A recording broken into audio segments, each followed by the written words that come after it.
So I want to help you girls get a new car. You can pick whatever style or what type of car. This is figurative, but I really want to teach women about confidence and getting in the driver's seat of their own life today. I've just noticed lately, like all women need to hear this, not even just like a girl younger than me or my same age, even older women. It seems like we spend our lives adjusting ourselves to the world and trying to accommodate what people want from us when the most confident and successful and most content women sit in their own driver's seat of their life. Like they are in charge. They're in full control of their choices, the outcome of everything.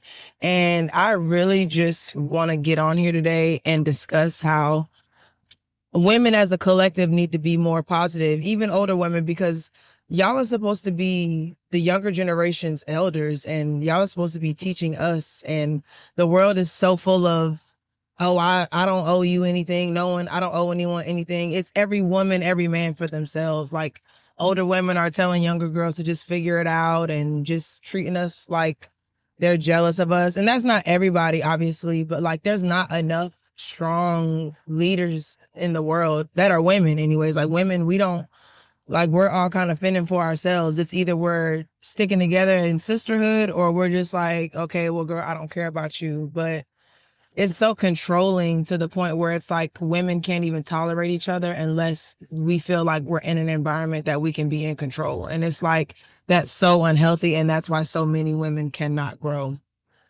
So, shout out to my aunt, the bold chick. She really like kind of had a lot of these talks with me when I first had my daughter, because going through postpartum, like it probably would have been worse for me if I did not have her.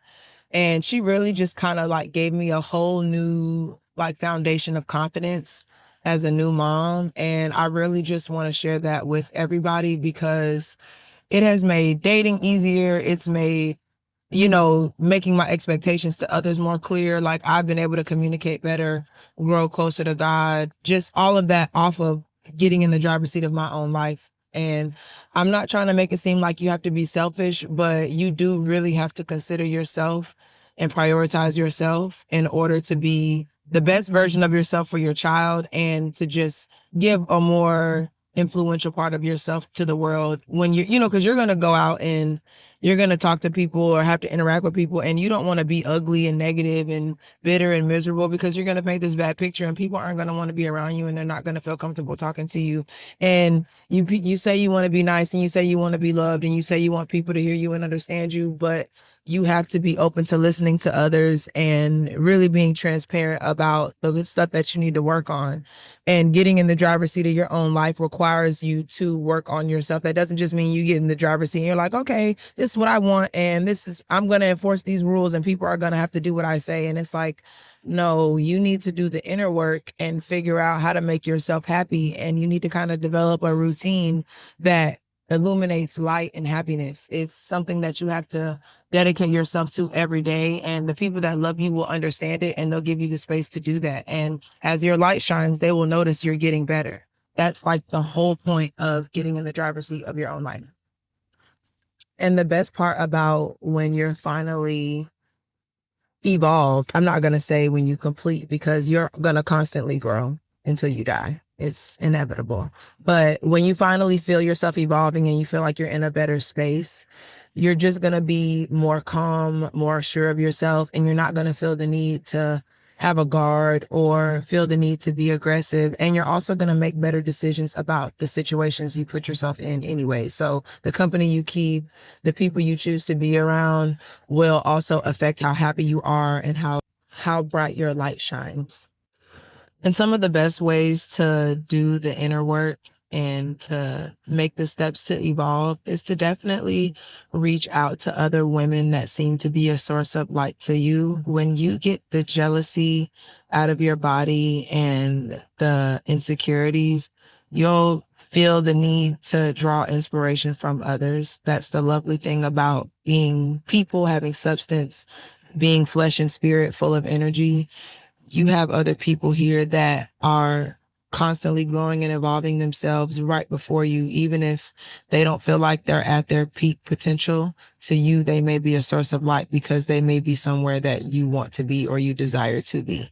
And you need to reach out to whoever they are, if it's a woman or, whoever it is, someone you notice if you actually pay attention to your feelings and discernment that your body kind of nugs at you because you get these weird feelings and you feel drawn to stuff and you don't know what it is. And sometimes you feel jealous and insecure because you're like, oh, she's better than me, or I wish I could be like her. But you don't realize that's what it is because you've trained yourself to just think like negatively about people who are sources of light. People that are truly sources of light, typically people don't like them or they're, intimidated by them, and they project their insecurities onto them or onto people that will agree with them, and y'all just stay negative and miserable together. But once you let all of that jealousy and stuff go, you'll realize that associating with people who illuminate the things that you want to, apply to your everyday life, things that you want to keep in your routine, your life will start to get a little bit easier because you'll gain more clarity. You're not going to gain clarity from all these negative environments and being around all these toxic people. A lot of people don't realize that the company you keep does affect your mindset and the results that you get from the choices you make also. So it's like the birds of a feather flock together, whatever. Like that whole thing it is true, but the minute you become self-aware and you separate yourself, it's like repenting. You're really just, you're disassociating and you're getting away from it before it takes you down a path that you never wanted to go down in the first place. But the first thing is self-awareness. You have to recognize, hey, I'm not living the way I want to live and I need to make changes. I need to make different choices. You can't blame the company you're keeping you can't blame the people that were supposed to be there for you and teach you. You have to go and find the things that you're drawn to and the things that seem to work for you. You have to separate yourself from the pack to find your true, you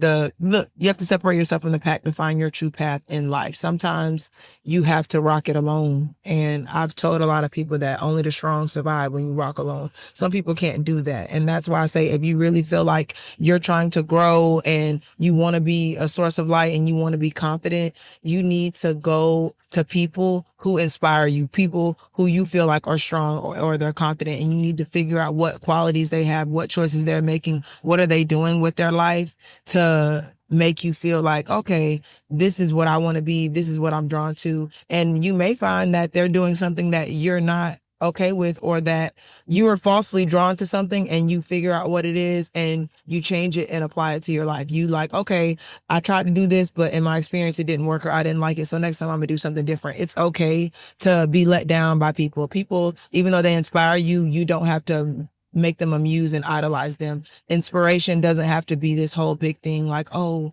if if they let me down, I can't do it. Like, your confidence should not be drawn from somebody that you are inspired by. Inspiration is just inspiration. It's an idea. It's supposed to give you a confidence boost. Confidence is supposed to be a source that you have from within. You can't rely on one person for confidence. That's how those people get drained. And that's how they get turned into villains, because y'all idolize people so much and y'all put them on this high pedestal and you act like they can't do any wrong. But these people are not perfect, and these people have lives that they've had to live, and they had paths they had to take to their confidence. You just didn't see it. Everybody has to go through that. That's what the whole point I'm trying to make is. We're all equals. We're all here to balance each other out. We can all help each other. Like, people think I'm this big, strong, confident person, and a lot of people come to me for help and for therapy. Shout out to all of y'all that bother the hell out of me. And I don't mind that. I love that I can help people. I love that people actually value what I say, and what I say makes them feel better. But do understand that I get exhausted too, and sometimes I want to talk. Sometimes I want to be inspired. And that's not to say I don't have that, but because I do have that. But you have to understand that there's stuff going on in the background. And sometimes you guys just see the surface. And in order to grow, you need to understand that people are drowned in themselves to grow and evolve and learn things about themselves. People sit back, they go through phases, and they really have to pick themselves apart and put themselves back together to be completely different. This doesn't just happen overnight. This doesn't just happen out of thin air. This is a process.